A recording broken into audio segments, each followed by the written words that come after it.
આપણો જે last lecture છે આપણે એનાથી આગળ જઈએ તો મે બી આજે આપણો આ લેસન અહીંયા ફિનિશ થઈ જશે. આની અંદર આપણે મોસ્ટ એમપી થોડા એમસીક્યુ જોઈશું. તો ઓઝોન અવક્ષય એટલે કે ઓઝોનનું ઓછું થવું અથવા તો ઓઝોનમાં ગાબડા પડવા અથવા તો ઓઝોનનું લેયર પાતળું થવું, બરાબર છે. તો એના લીધે થતી હાનિકારક અસર આપણે લાસ્ટ લેક્ચરમાં જોઈ હતી. તો એના લીધે થતી જે હાનિકારક અસર છે તો તે અસરોને રિલેટેડ મોન્ટ્રિયલ પ્રોટોકોલ, બરાબર, અથવા તો એને મોન્ટ્રિયલ સંધિ કહેવામાં આવશે. તો યાદ રાખજો કે 1987ની અંદર, બરાબર છે, ઓઝોનની અંદર જે ડેપ્લેશન કરતા જે પદાર્થો છે, જસ્ટ એક્ઝામ્પલ આપણે કીધેલું CFC, ક્લોરોફ્લોરોકાર્બન, ઇવન અન્ય પદાર્થો બી છે કે જેવા પદાર્થોના ઉત્સર્જનથી, બરાબર છે, એવા પદાર્થોના ઉત્સર્જનથી આપણે એવું કહીએ તો ચાલે કે એના પદાર્થોના ઉત્સર્જનથી ઓઝોનનું જે ડેપ્લેશન અથવા તો ઓઝોનની અંદર ગાબડા પડશે. તો તે ઉત્સર્જિત થતા પદાર્થોને આપણે શું કરવાનું છે? ઘટાડવાના પ્રયત્ન કરવા માટે, બરાબર છે. 1987માં મોન્ટ્રિયલની અંદર એક પ્રોટોકોલ પર બધા સાઇન કરેલી અને એ શું હતું કે આવા પદાર્થોનું ઉત્સર્જનને કેવી રીતે ઘટાડી શકાય. તો આ આપણા માટે એક મોસ્ટ એમસીક્યુ રહેશે. એક્ઝામમાં પૂછાય કે મોન્ટ્રિયલ કરાર કોને સંબંધિત હતો? તો તમે કહી શકાય ઓઝોન અવક્ષયને સંબંધિત હતો, બરાબર છે. તમને એક્ઝામમાં એવું બી પૂછાય કે ઓઝોન અવક્ષયન માટે ક્યારે અને ક્યાં સંધિ થયેલી?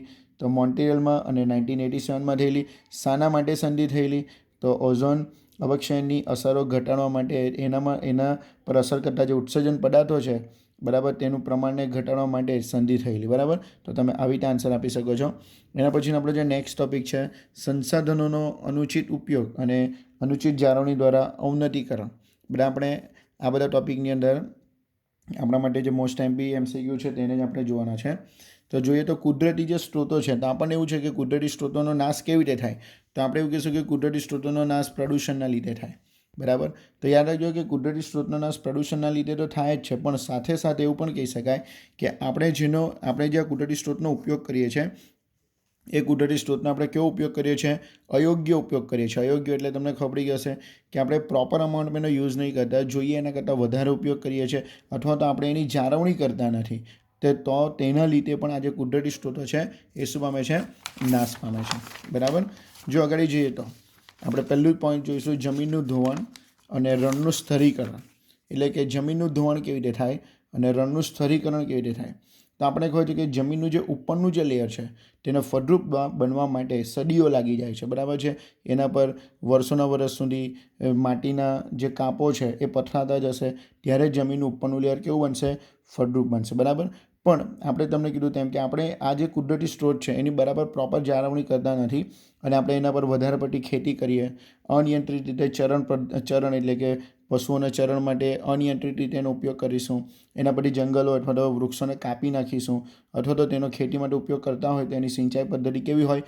નબળી હોય. તો આ ઘણી બધી એવી મનુષ્યની પ્રવૃત્તિઓ છે કે જેના લીધે, બરાબર છે, જમીનનું જે ઉપરનું જે ફળદ્રુપ લેયર છે, ફળદ્રુપ સ્તર છે એ શું પામશે? ખૂબ જ સરળતાથી આપણે દૂર કરી નાખીએ છીએ અથવા તો ખૂબ જ સરળતાથી એ દૂર થઈ જાય છે, બરાબર છે. તો આવી રીતે જે જમીન જે છે, કુદરતી જે સ્તર છે એ આપણે એવું કીધું જેમ કે કુદરતી રીતે જે નિર્માણ પામેલું જે ફળદ્રુપ સ્તર છે એ આપણી મનુષ્યની પ્રવૃત્તિ દ્વારા શું થશે? દૂર થઈ જશે. તો તેના પરિણામે જે જમીન છે તેના નાના નાના ટુકડા થઈ જશે. આવા ઉજ્જળ શુષ્ક ભૂમિખંડો જે અફળદ્રુપ છે, તો આવા નાના નાના ભૂમિખંડો જ્યારે જોડાઈને એક શું બનાવશે? મોટો વિસ્તાર બનાવશે. શું બનાવશે? મોટો વિસ્તાર બનાવશે. અને આવા અનેક મોટા વિસ્તારો એકબીજા સાથે જોડાઈને આપણે એવું કહીએ ચાલે કે રણનું શું કરી નાખે? સર્જન કરી નાખે અથવા તો રણનું આપણે સર્જન એટલે કે રણ વિસ્તારને વધારી દે. ક્લિયર થઈ ગયું? તો શું કીધું કે જે જમીનની જે ફળદ્રુપતા, જે ઉપરના લેયરની જમીનની જે ઉપરના લેયરની જે ફળદ્રુપતા છે એ ફળદ્રુપ બનવા માટે આપણે એવું કીધું ચાલે કે સદીઓ લાગી ગઈ છે. પરંતુ મનુષ્યની કેટલીક પ્રવૃત્તિઓ, આપણે કીધું વધારે પડતી ખેતી કરવી, અનિયંત્રિત રીતે ચરણ કરવું, વનસ્પતિની નાબૂદી કરવી, નબળી સિંચાઈ પદ્ધતિ, આ બધી અનેક મનુષ્યની પ્રવૃત્તિ છે. તેના લીધે જે ઉપરનું જે લેયર છે, જમીનનું ઉપરનું લેયર એ શું પામી ગયું છે? નાશ પામી ગયું છે અથવા તો અફળદ્રુપ થઈ ગયું છે. તો આ આપણે ફળદ્રુપ લેયરને બહુ ઇઝીલી આપણે મનુષ્યની પ્રવૃત્તિથી દૂર કરીએ છીએ. પરિણામે શું થશે કે આ જે જમીન છે એ નાના નાના ટુકડામાં વહેંચાઈ જશે અથવા તો નાના નાના ટુકડામાં આવા જ્યારે શુષ્ક અથવા તો અફળદ્રુપ ખંડો છે એ ભેગા થઈને એક મોટો ખંડ બનાવશે અને પરિણામે આવા અનેક નાના મોટા ભૂમિખંડો ભેગા થઈને જોડાઈને શું કરશે? રણનું સર્જન કરશે, બરાબર છે. આપણે જો નેક્સ્ટ ટોપિક પર જઈએ તો આ રણનું જે સ્તરીકરણ છે અથવા તો રણનું જે સ્તરીકરણ છે તો એમ કહેવાય તો ચાલે કે વધતા જતાં જે શહેરીકરણ છે તેના લીધે પણ આ રણના સ્તરીકરણ પર એની શું થઈ છે, મુખ્ય ઇફેક્ટ જોવા મળી છે. બરાબર છે. હવે આપણે જોઈશું કે જમીનમાં પાણી ભરાવાથી જમીનની ક્ષારતા પર શું ઇફેક્ટ આવે. તો યાદ રાખવાનું કે આપણે સિંચાઈમાં પાણીનો યોગ્ય નિકાલ ન થાય. આપણે જ્યારે ખેતરની અંદર સિંચાઈ કરીશું તો વધારે પડતું જ્યારે અંદર પાણી ભરાઈ રહેશે ને કેટલીક વખત એ પાણીનો યોગ્ય નિકાલ ન થાય તો જમીનમાં પાણીનો ભરાવો થઈ રહેશે. પરિણામે જમીનની સપાટીમાં રહેલા જમીનની જે સપાટી છે, બરાબર, એ પાણીમાં રહેલા ક્ષારોને શું કરી લે, ખેંચે. સમજ પડી ગયું. જમીનની સપાટી પાણીમાં રહેલા ક્ષારોને શું કરી લે, ખેંચે. અને એ જો ખેંચાય તેના પરિણામે જે ક્ષાર છે એ ક્યાં આવી જશે, જમીનની સપાટીના પાતળા પડ પર શું થઈ જશે, બધા જમા થઈ જશે. સમજ પડી ગયું. શું થયું કે આપણે જે સિંચાઈ માટે પાણીનો જે ઉપયોગ કરીએ છીએ તો તેમાંથી પાણીનો યોગ્ય નિકાલ નહીં થાય. જો પાણીનો યોગ્ય નિકાલ નહીં થાય તો જમીનમાં પાણીનો શું થશે, ભરાવો થશે. જો જમીનમાં પાણીનો ભરાવો થાય તો જમીનની જે સપાટી છે પાણીમાં રહેલા ક્ષારોને શું કરી લે, ખેંચે. અને ખેંચે તો શું થાય કે જમીનનું જે ઉપરનું જે પડ છે, પાતળું પડ છે, તેમાં બધા ક્ષારો શું થાય, જમા થશે. પરિણામે જે છોડવાના જે મૂળ છે ત્યાં પણ ક્ષારો શું થાય, જમા થશે. અને આવા ક્ષારની વધતી જતી માત્રા છોડ પર ખરાબ અસર આપશે અને એમ કહેતો ચાલે કે છોડ પર એ પ્રતિકૂળ અસર ક્રિએટ કરશે. બરાબર છે. તો આના લીધે પણ શું થશે, જમીનમાં પાણીનો ભરાવો થતાં જમીનના ક્ષારતાનું પ્રમાણ વધશે અને ત્યાં આપણે એવું કહેતો ચાલે કે ઉત્પાદન કેવું થઈ જશે, ઓછું થઈ જશે. સમજ પડી ગયું. આ પાણીનો જે ભરાવો છે તે અથવા તો જમીનની ક્ષાર સંબંધિત જે સમસ્યા છે, પાણીનો ભરાવો અથવા તો તમે કહી શકાય જમીનની ક્ષાર સંબંધી જે સમસ્યા છે તે હરિયાળી ક્રાંતિને કારણે સર્જવામાં અથવા તો એ જે સમસ્યા સર્જાઈ છે એ હરિયાળી ક્રાંતિને કારણે આવી એમ પણ તમે કહી શકો છો. સમજ પડી ગયો. તો આ પાણીના ભરાવાના લીધે જમીનની અંદર જે ક્ષાર સંબંધિત સમસ્યા છે એ હરિયાળી ક્રાંતિના પરિણામે આવી એવું પણ કહી શકાય. પરંતુ ખરેખર ક્ષારનું પ્રમાણ વધવું એ કોના લીધે ઇફેક્ટ પામેલી ઘટના છે, તો તમે કહી શકાય કે જમીનમાં પાણીના ભરાવા થવાને લીધે જમીનની અંદર પાણીના ભરાવા થવાને લીધે એ જે સપાટી છે તે પાણીમાં રહેલા ક્ષારને ખેંચશે એટલે આ સમસ્યા ઉદ્ભવ થશે. બરાબર છે. આપણે નેક્સ્ટ ટોપિક પર જઈએ તો નેક્સ્ટ ટોપિક છે આપણું ડિફોરેસ્ટેશન એટલે કે વનની નાબૂદી અથવા તો જંગલોનો નાશ થવો. તો આપણી પાસે અહીંયા 2-3 MCQ છે. બરાબર છે. 2-3 MCQ છે, એના પર ધ્યાન આપીએ તો જે ઉષ્ણકટિબંધીય જે પ્રદેશ છે, ઉષ્ણકટિબંધના પ્રદેશો, આપણે એવું માનવામાં આવે છે કે ઉષ્ણકટિબંધીય પ્રદેશમાં લગભગ 40% જેટલા જંગલોનો શું થઈ ગયો છે, નાશ થઈ ગયો છે. ખબર પડી ગયો. તો ઉષ્ણકટિબંધીય પ્રદેશની અંદર આપણે એવું માનીને ચાલીએ તો 40% જંગલોનો શું થઈ ગયો છે, નાશ થઈ ગયો છે. અને જે શીતોષ્ણ પ્રદેશ છે તેની અંદર આપણે એવું કહી શકાય કે 1% જંગલોનો શું થયો છે, નાશ થયો છે. ભારતમાં જો આપણે ડિફોરેસ્ટેશનની વાત કરીએ તો પ્રેઝન્ટમાં આપણે એવું જોઈએ તો આપણી જે પરિસ્થિતિ છે વન નાબૂદીની તે ખૂબ જ કેવી છે, ખરાબ છે. તો એનો એક આંકડો જોઈએ તો કે 20મી સદીનો જ્યારે પ્રારંભ હતો ભારતની અંદર, આપણે આ ભારતને રિલેટેડ વાત કરીએ છીએ, તો 20મી સદીના પ્રારંભમાં એમ કીધું ચાલે કે આપણો જે કુલ વિસ્તાર છે તેના 30% આપણી પાસે જંગલો હતા, લગભગ 30% જેટલા જંગલો હતા. અને આજે સદીના અંતમાં જો જોઈએ તો એ પ્રમાણ ઘટીને 21.54% જેટલું છે. બરાબર છે. તો આ ક્લિયર થઈ ગયું આપણને, આ ક્લિયર થઈ ગયું હશે આપણને, સમજ પડી ગયું. તો આપણી પાસે અહીંયા 3-4 MCQ છે કે ઉષ્ણકટિબંધીય પ્રદેશમાં લગભગ 40% જેટલા જંગલોનો શું થઈ ગયો છે, નાશ થઈ ગયો છે. જ્યારે શીતોષ્ણ પ્રદેશમાં 1% જંગલોનો નાશ થયો છે. આની કમ્પેરિઝન જો આપણે ભારતમાં કહીએ તો ભારતની અંદર જે વનનાશ અથવા તો જંગલોનો જે નાશ છે તે હાલમાં વર્તમાન સમયમાં ખૂબ જ ખરાબ પરિસ્થિતિનો આપણે સામનો કરી રહ્યા છીએ એમ કહેતો ચાલે.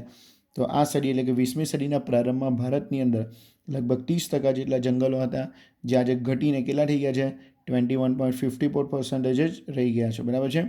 ભારતની રાષ્ટ્રીય વન નીતિ, બરાબર, એટલે 1988માં બરાબર આપણે એવું નક્કી કરેલું, બરાબર, કે સપાટીય મેદાનનો જે વિસ્તાર છે, બરાબર, આપણો કુલ ક્ષેત્રફળનો, બરાબર, સપાટીય મેદાનનો જે વિસ્તાર છે આપણા ભારતની વાત કરવામાં છે તેમાં 33% જંગલો હોવા જોઈએ અને પર્વતીય ક્ષેત્રોની અંદર કેટલા હોવા જોઈએ, 67% જેટલા જંગલો હોવા જોઈએ. બરાબર. હમણાં કેટલા છે એ આંકડો આપ્યો નથી, પણ ભારતની રાષ્ટ્રીય વન નીતિ પ્રમાણે 1988માં એવું નક્કી કરવામાં આવ્યું કે સપાટ મેદાનનો જે વિસ્તાર છે તેમાં 33% જંગલો અને પર્વતીય ક્ષેત્રોની અંદર 67% જેટલા જંગલો હોવા જોઈએ. બરાબર. તો આ બી એક MCQ છે. અહીંયા બીજો એક MCQ છે. એટલે એમ જોઈએ તો ડિફોરેસ્ટેશન જે આપણો ટોપિક છે એની અંદરથી આપણને ઓછામાં ઓછા 3 થી 4 MCQ મળી રહેશે. બરાબર, તો આ તમારે યાદ રાખવાના રહેશે.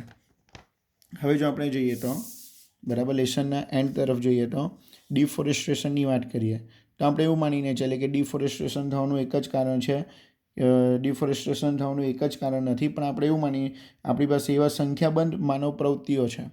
આપણી પાસે સંખ્યાબંધ એટલી માનવ પ્રવૃત્તિઓ છે કે જેના લીધે ડિફોરેસ્ટેશન થાય છે. તો પહેલું તો આપણને કહ્યું કે આપણે જે જંગલો છે તો જંગલોને આપણે કૃષિ લાયક જમીનમાં બદલાવ કરી નાખીએ છીએ. કેમ કે નાવડેઝ ખબર છે કે વસ્તી ખૂબ જ વધતી રહી છે. તો એ વધતી જતી વસ્તીને ખોરાક પૂરો પાડવા માટે આપણને કૃષિ અથવા તો ખેતીલાયક જમીનની જરૂર વધારે છે. તો એના માટે આપણે શું કરીશું કે જંગલોને આપણે કાપી દઈશું અને તેને ખેતીલાયક જમીનમાં પરિવર્તિત કરીશું. પરિણામે જંગલોનો શું થાય છે? નાશ થાય છે. બીજું કે નાવડેઝ જેમ જેમ વસ્તી વધતી જાય તેમ બરાબર મનુષ્ય માટે ઇમારતી લાકડું છે, બળતણ માટે, ફ્યુલ માટે, બરાબર ધોર છે, પશુપાલન છે. તો આ બધાના ઉપયોગ માટે બરાબર આ વૃક્ષોને કંઈક ને કંઈક રીતે શું થશે? જરૂર પડશે. તો મનુષ્ય એ પોતાની જરૂરિયાત પૂરી કરવા માટે જંગલોનો શું કરશે? નાશ કરશે. તો આવી રીતે વૃક્ષોને જો આપણે નાશ કરતા જઈશું તો બી આપણો જે જંગલો છે એનું પ્રમાણ કેવું થઈ જશે? ઓછું થઈ જશે. બરાબર છે. આ એક ત્રીજો પોઈન્ટ છે તે જરાક ધ્યાનમાં રાખવાનો રહેશે. આપણે અહીંયા આપણી પાસે કદાચ આપણે MCQ પૂછી શકાય. ઝૂમ ઉછેર એક્ઝેક્ટલી આ શું છે? તો એ ભારતની અંદર ઉત્તર પૂર્વીય રાજ્યમાં જોવા મળે કે અહીંયાના લોકો શું કરશે કે જંગલોને કાપી અને સળગાવી નાખશે. તો સળગાવ્યા પછી એની જે રાખ છે એના એ લોકો ખાતર તરીકે ઉપયોગ કરશે. બરાબર, અને જમીનની અંદર શું કરશે? પશુને ચરવા માટે તેનો ઉપયોગ કરશે. અને ત્યાર પછી એની અંદર ખેતી કરશે. બરાબર, ખેતી કર્યા પછી આવા વિસ્તારોને વર્ષો સુધી છોડી દેવામાં આવશે. બરાબર, એટલે વર્ષો પછી ત્યાં પાછું જંગલોનું પુનઃપ્રાપ્તિ થશે. સમજ પડી ગયું? અને ત્યાં સુધી એ લોકો કોઈ બીજા નવા વિસ્તારની અંદર સેમ શું કરશે? જંગલોને કાપી નાખશે, સળગાવી નાખશે, એની રાખનો ખાતર તરીકે ઉપયોગ કરશે અને ખેતી કરશે. સમજ પડી ગયું? પછી પાછું એને શું કરશે? એ વિસ્તારને છોડી દેશે. બરાબર, વર્ષો સુધી. અને એ વિસ્તારને છોડી દીધા પછી એ વિસ્તારમાં આપણે કીધું કે આમ ફરીથી જંગલોનું પુનર્નિર્માણ થશે. તો આ પ્રક્રિયાનું પુનરાવર્તન થયા જ કરશે. બરાબર છે. આ પ્રક્રિયાનું પુનરાવર્તન થયા જ કરશે. તો ખબર ગયો કે એક્ઝેક્ટલી ઝૂમ ઉછેર શું છે? તો આ ઝૂમ ઉછેરના કારણે પણ બરાબર મોટા પ્રમાણમાં જંગલોનો શું થાય છે? નાશ થાય છે. બરાબર, હવે આપણે ઇઝી છે જો આપણે જોઈશું તો વન નાબૂદીની અસરો. તો જંગલોનો નાશ થાય તો આપણને ખબર છે કે CO2ની સાંદ્રતામાં શું થવાનો? વધારો થવાનો. કેમ CO2ની સાંદ્રતામાં વધારો થવાનો? તો એનું રીઝન બી આપણને ખબર છે. બરાબર, જેટલા જંગલો વધારે હોય, જેટલું જીવભાર વધારે હોય તેવું CO2નું શોષણ વધારે કરશે. એટલે વધારે કરીને ઉત્પાદન વધારે કરશે, ખોરાક બનાવશે. પણ હવે વનસ્પતિની સંખ્યા અથવા તો જંગલોની સંખ્યા કેવી થઈ જાય? ઓછી. તો CO2ની સાંદ્રતામાં શું થાય? વધારો. ઇવન જેટલા જંગલો વધારે હોય તેટલા આપણી જૈવ વિવિધતાનું પ્રમાણ બી વધારે હોય. જંગલો ઓછા થઈ જશે, જૈવ વિવિધતાને નુકસાન થશે. પરિણામે બરાબર પૃથ્વી પર ચાલતા જલચક્ર, બરાબર છે, કાર્બન ડાયોક્સાઇડ ચક્ર, આ બધા ચક્ર કેવા થઈ જશે? અનિયમિત થઈ જશે. બરાબર છે. જંગલો નહીં રહેશે તો જમીનનું ધોવાણ થશે. જમીનનું ધોવાણ થાય તો રણપ્રદેશનું શું થાય? વિસ્તરણ થશે. તો કદાચ બની શકે આવો ક્વેશ્ચન તમને MCQમાં પૂછી શકાય કે વન નાબૂદીની અસરો. બરાબર છે. હવે આપણો છેલ્લો ટોપિક છે આજનો 16.9.1 પર. બરાબર, તો જંગલોને આપણે એવું કહેતો ચાલે કે જંગલોને અટકાવવા માટે, એટલે જંગલોની નાબૂદીને અટકાવવા માટેના ઉપાય બી આપણને આપ્યો છે. પણ આપણે અહીંયા કેસ સ્ટડી જોવાની છે. એક્ઝેક્ટલી આ કેસ સ્ટડી સાયન્સ રિલેટેડ કરતાં આપણે સોશિયલ સ્ટડીને રિલેટેડ વધારે છે. તો એક આપણી પાસે કેસ સ્ટડી આપેલી છે કે 1731માં રાજસ્થાનની અંદર જે જોધપુરના રાજા છે એને પોતાના નવા મહેલ માટે એને લાકડાની રિક્વાયરમેન્ટ હતી. તો એમણે એમના માણસોને લાકડાનું વ્યવસ્થા કરવા કીધું. તો એ લોકો જે જોધપુર છે એની આજુબાજુના જે જંગલો છે કે ત્યાંથી વૃક્ષો કાપવાનું શરૂઆત કરી. પણ એ જ્યાં વૃક્ષો કાપવાની શરૂઆત કરી ત્યાં એક ફેમિલી, બરાબર, બિશ્નોઈ સરનેમ છે, તો બિશ્નોઈ પરિવારની બધી ફેમિલીઝ રહેતી હતી. તો એ બિશ્નોઈ પરિવારની અંદર એક લેડી જેનું નામ હતું અમૃતા દેવી. તો એ અમૃતા દેવીએ જંગલ કાપવાનો શું કર્યો? વિરોધ કર્યો. બરાબર છે. અને એ વૃક્ષ સાથે એમણે એવું કીધું કે જો વૃક્ષને કાપે તો મને પણ કાપી નાખો. બરાબર, તો જે રાજાના જે માણસ હતા તેમણે વૃક્ષ સાથે આ બિશ્નોઈ અમૃતા દેવીને પણ શું કરી નાખી, કાપી નાખી. અને ત્યારબાદ એનું જે આખું જે પરિવાર હતું બરાબર, એમણે પણ વૃક્ષને બચાવવા માટે, વૃક્ષો અથવા જંગલોને બચાવવા માટે બલિદાન આપી દીધું. બરાબર છે. નાવડેઝ આ જે અમૃતા દેવી જે બિશ્નોઈ છે તેના નામ પરથી બરાબર ઇન્ડિયન ગવર્મેન્ટ અમૃતા દેવી બિશ્નોઈ વન્ય સંરક્ષણ પુરસ્કાર આપવામાં આવે છે. બરાબર, કે જે ગ્રામ્ય વિસ્તારોમાં કોઈ વ્યક્તિ, કોઈ સંસ્થા, કોઈ સમુદાય કે જે વન્યજીવોનું રક્ષણ માટે સાહસ અથવા તો બલિદાન આપે છે તો તેને આવા પુરસ્કારથી સન્માનિત કરવામાં આવે છે.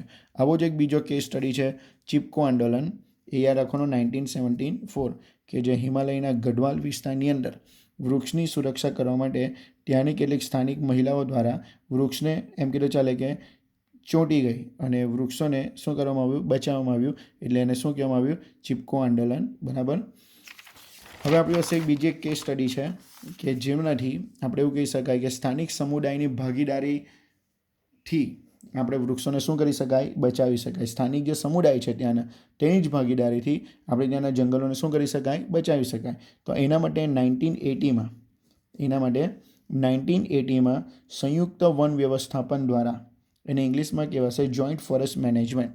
તો જોઈન્ટ ફોરેસ્ટ મેનેજમેન્ટ દ્વારા બરાબર એવું કરવામાં આવ્યું કે સમુદાયો સાથે મળીને, તો ત્યાં જે રહેતા છે એ સમુદાયો સાથે મળીને એટલે કે એની ભાગીદારી કરીને જંગલોનું રક્ષણ અને શું કરવું, વ્યવસ્થાપન કરવું. બરાબર. આવી રીતે કરવાથી એમ કીધું ચાલે કે ત્યાંના જે લોકો છે બરાબર તેના દ્વારા જંગલોને શું કરવામાં, સાચવવામાં આવે અને જંગલોની અંદર ઉત્પન્ન થતી જે બધી જે પેદાશ છે એ લોકો દ્વારા એનો શું કરવામાં આવશે, ઉપયોગ કરવામાં આવશે.